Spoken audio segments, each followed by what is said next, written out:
Grâce aux travaux d'Isaac Newton, nous savons que la lumière qui nous paraît blanche est composée de toutes les couleurs de l'arc-en-ciel. 2 siècles plus tard, l'invention de la spectroscopie permet d'obtenir des informations sur une source grâce à la décomposition de sa lumière. Cette méthode est à l'origine de l'essentiel de nos connaissances sur le Soleil.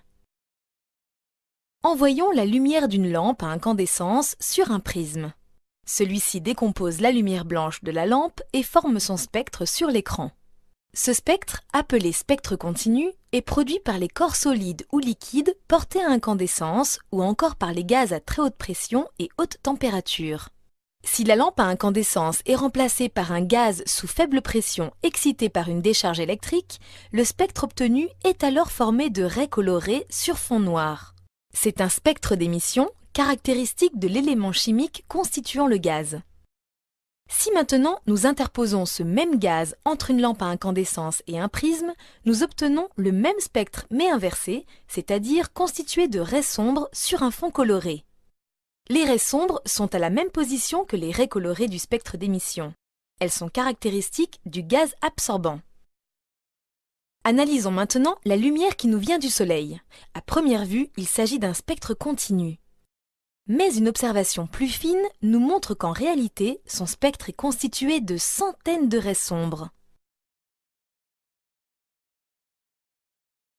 La présence de ces raies sombres, appelées également raies de Fraunhofer, pourrait être due à l'absorption des gaz composant notre atmosphère.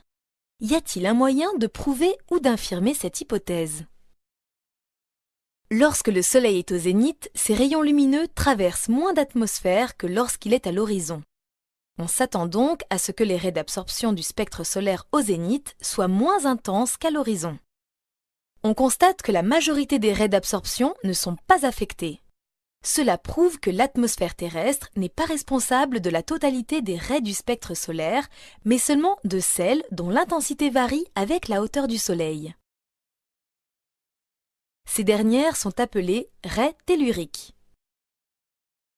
Les autres raies d'absorption proviennent d'une sorte d'atmosphère entourant le Soleil. Le Soleil est ainsi constitué d'une partie gazeuse très chaude, responsable de la partie continue du spectre, et d'une atmosphère, responsable de la majorité des raies d'absorption. Comment connaître la composition des gaz qui constituent l'atmosphère solaire?